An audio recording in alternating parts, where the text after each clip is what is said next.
前，举起心声，我向你呼求。天父，求你留心听我的言语，求你顾念我的心思。我等候你，我单单寻求你，我存敬畏来到你面前。我等候你，我期盼遇见你，我心柔软，完全属于你。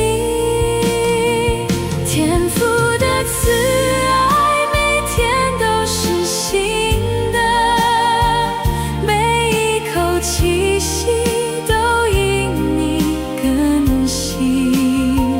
清晨的祈祷现在你面前，愿我这一日行在你光中。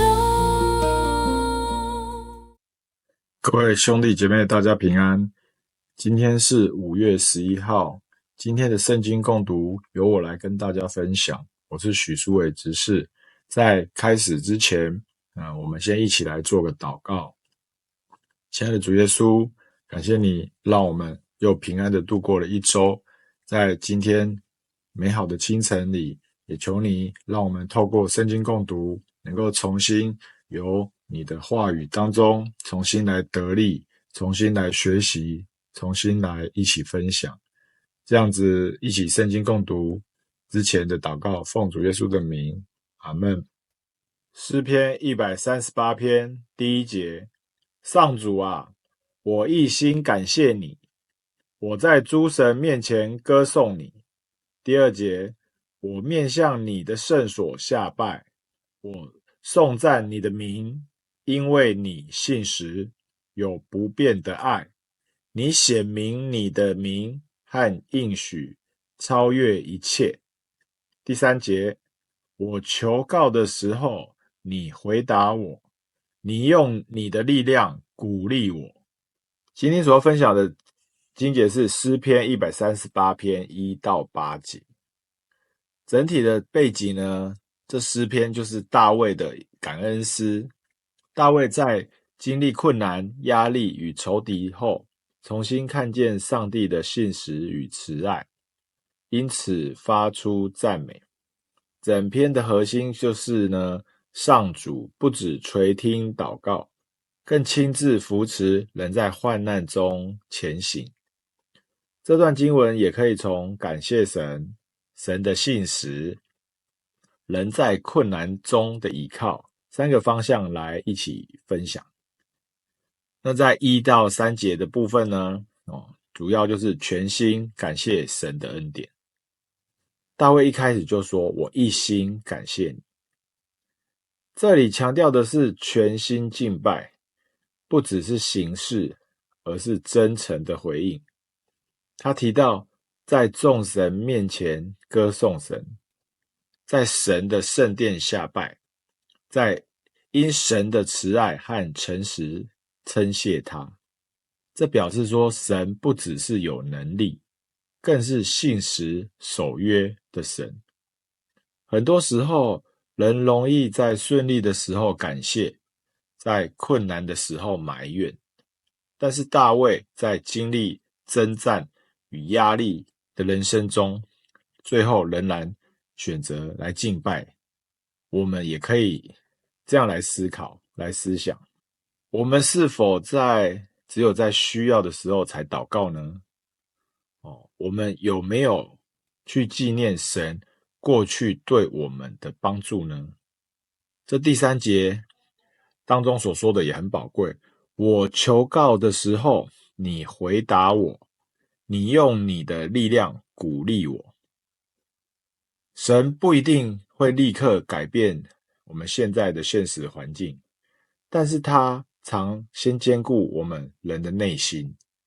很多的时候，环境没有办法立刻改变，但是神先改变我们的里面，使我们有力量能够继续的走下去。第4节，上主啊，地上的君王都要颂赞你，因为他们听见了你的应许。第5节，他们要歌颂你的作为，颂赞你的大荣耀。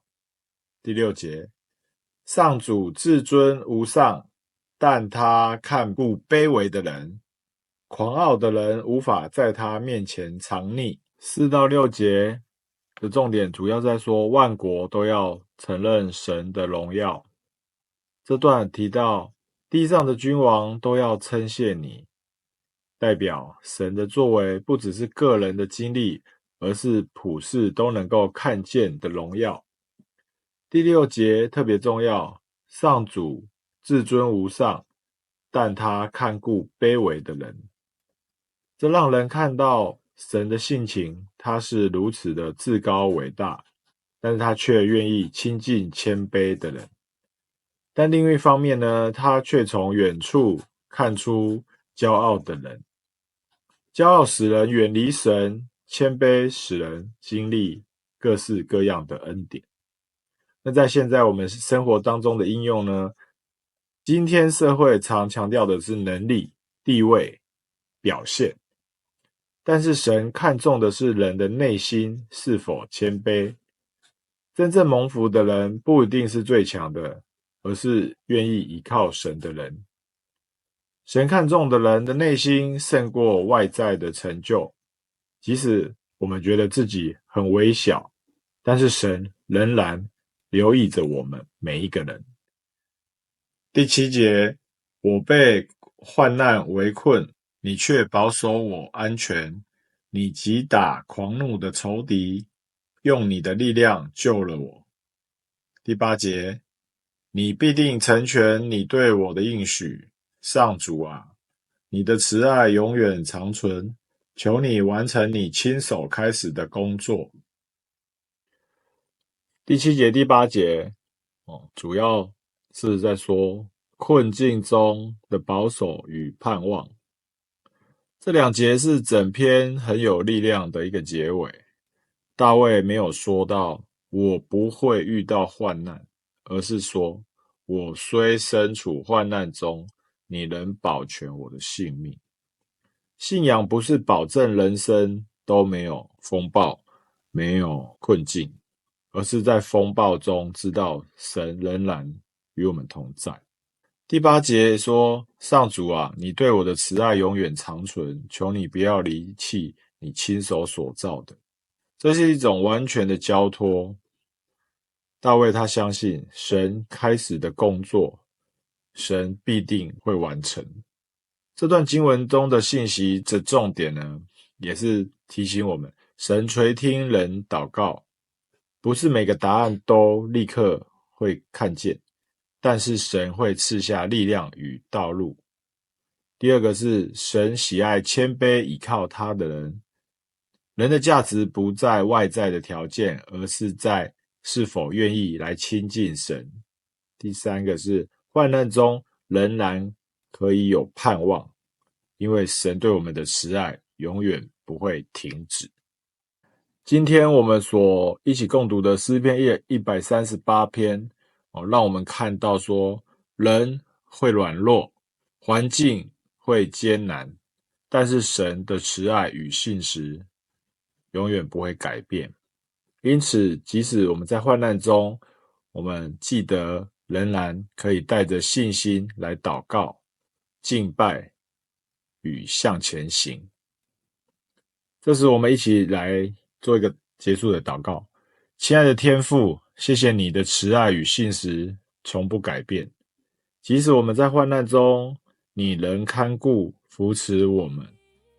求你使我们学会全心的敬拜，谦卑倚靠，并相信你必成全关乎我们生命的旨意。我们这样祷告都是奉主耶稣的名，阿们。像耶稣清晨独自退去祷告，在旷野之中寻见父的面，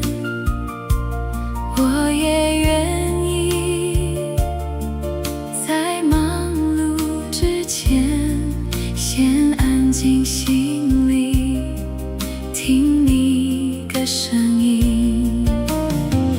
我等候你，我单单寻求你，我存敬畏来到你面前。我等候你，我期盼遇见你，我心柔软，完全属于你。